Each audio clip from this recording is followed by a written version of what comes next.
My favorite Easter eggs in Loki episode 5. Spoilers.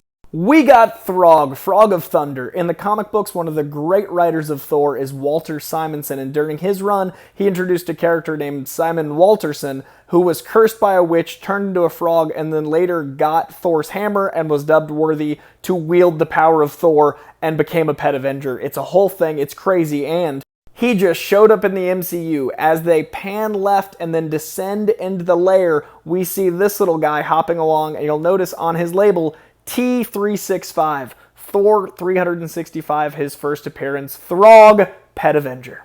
No, seriously, there's Pet Avengers. We also got a shot of the hilarious Thanos Copter. The legendary Thanos Copter first appeared in an Electric Company issue of Spidey back in 1979, geared more towards younger kids.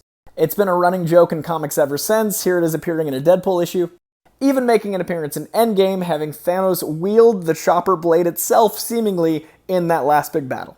And now that piece of comic book history is part of the MCU.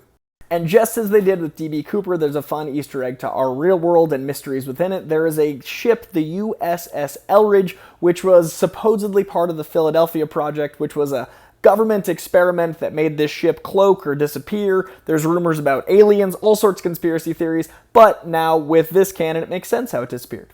In the opening push through the void, we see a lot of familiar sights, including this Stark Tower / Avengers Tower, very iconic shape, but it says queuing on the side. In the comics, Stark did sell this building to queuing, but he turned out to be Kang the Conqueror himself, giving way more credence to Kang popping up in the next episode.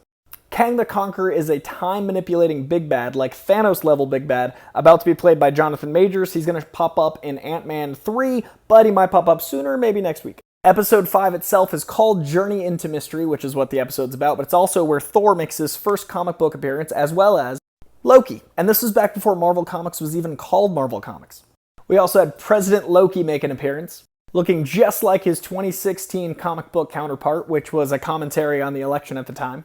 Whereas I feel like the MCU's President Loki is a great commentary on if Loki had actually conquered Midgard back in 2012, this is what he might have become.